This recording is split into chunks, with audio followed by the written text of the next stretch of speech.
I've finished taking pictures of the kit, it's now time to wash it off. So this gets rid of any manufacturing grease that it may have picked up during the manufacturing process, any oil from my hands, any dust or dirt on the surface of my little work area here, and all this hair, it's everywhere. It's driving me crazy.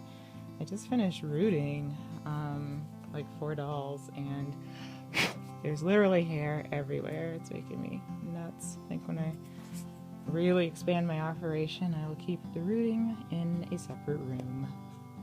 This hair is extremely pervasive. So what I am doing right now, besides complaining, is inserting the plugs and rings into the limbs. The plugs, not the ring, just the plugs. And what this does for me is it prevents water from getting inside the doll kit. Of course, if you do get water inside your doll kit, it's okay.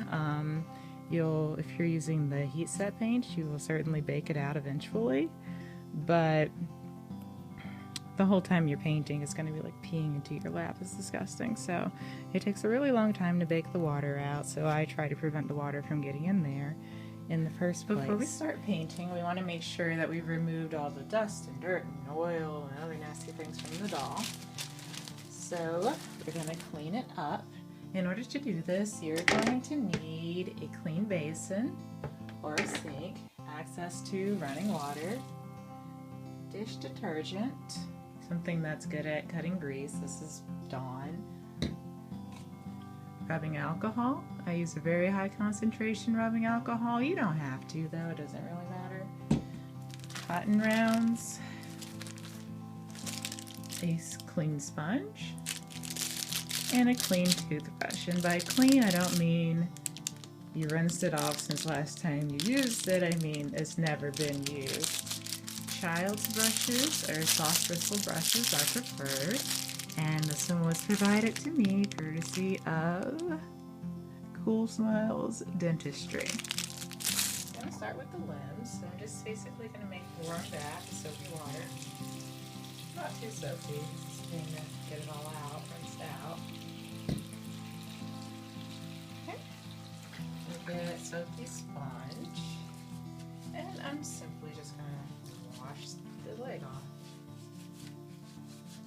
You don't have to worry too much about the flange. You don't have to worry too much about getting a lather. Again, we're just trying to get any grease or oils or dust or dirt or hair or whatever off of the doll. So I'm not really trying to sterilize it here. I like to use the toothbrush to get down in the creases. There's nothing more frustrating than trying to paint a crease that's got some kind of crud in it that's interfering with the painting. So that's the purpose of the brush, to get into those hard to reach places and make sure that those areas are nice and clean. Now, this doll has a lot of creases, so it's probably going to take me a long time to get it all clean.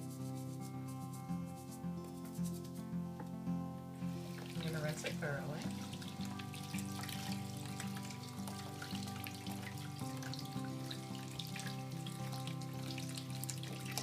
And set it on a clean surface to dry.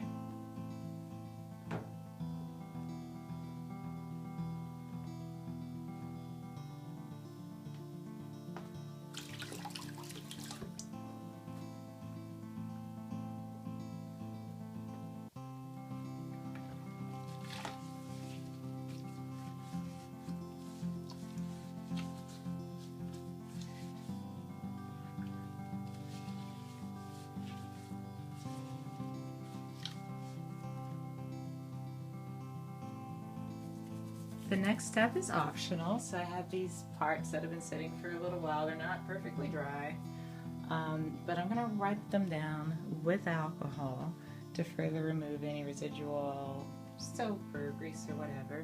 I've moved on to gloves now. We're going to try to wear gloves as much as possible when handling the doll kit so that the oils from our hands are not being transferred to the vinyl.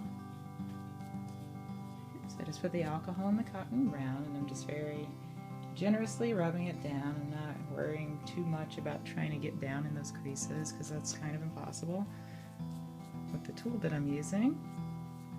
So just to give it that final wipe down. You can also use cotton rounds for this, but they do shed fibers. So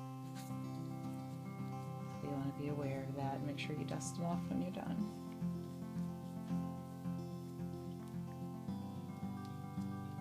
Really love the hands on this kit. So cute. And so hard to paint. But we'll get it done. We will. It'll be fun.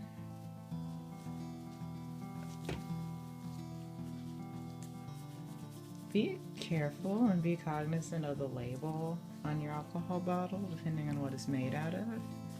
You might start transferring ink from the bottle to the doll. Nobody wants that.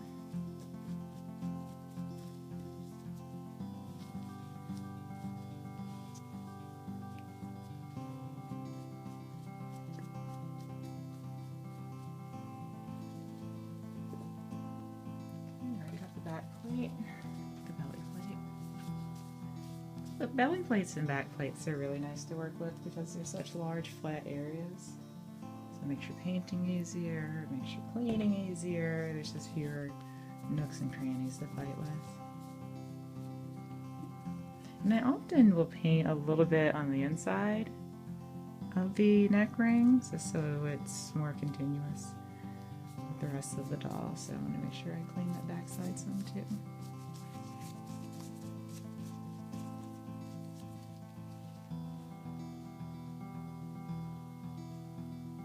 Okay, and so from here you're free to leave the kit to dry. If, like me, you're on a timeline or you're just on a short time budget, you can speed up the drying process with a food dehydrator. I don't really have space for the belly and back plates, but I can at least put the main parts of the kit in there. This is a new wave oven, which are now being sold at Bountiful Baby, so I guess this is the official oven for Reborning now. It does a great job. The temperature settings are precise and very consistent, which is something that you really need when you're reborning. Convection ovens can have a large range of variance in their temperatures. You also have those pesky heating elements that you can bump into, which will cause damage to your doll. What I have in here are some clean washcloths, clean kitchen towels that will help me not to come in contact with the metal walls of the oven.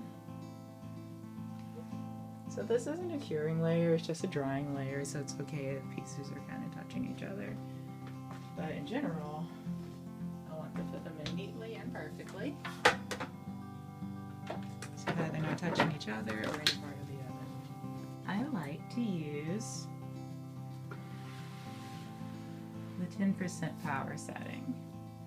So I'm going to give it about 40 minutes to an hour. I'm going to go eat lunch and let it dry while I'm having lunch. So for power level, you really want to make sure you push the number 1, as well as visually confirm on the screen that it says P10 for power 10%. If you don't set the power, the oven will cook at 350 degrees. It defaults to that, which is very bad news for a reborn doll. So make sure that you put in the power setting, visually confirm it before you press start. Now I can leave this part to dry while I take a lunch break.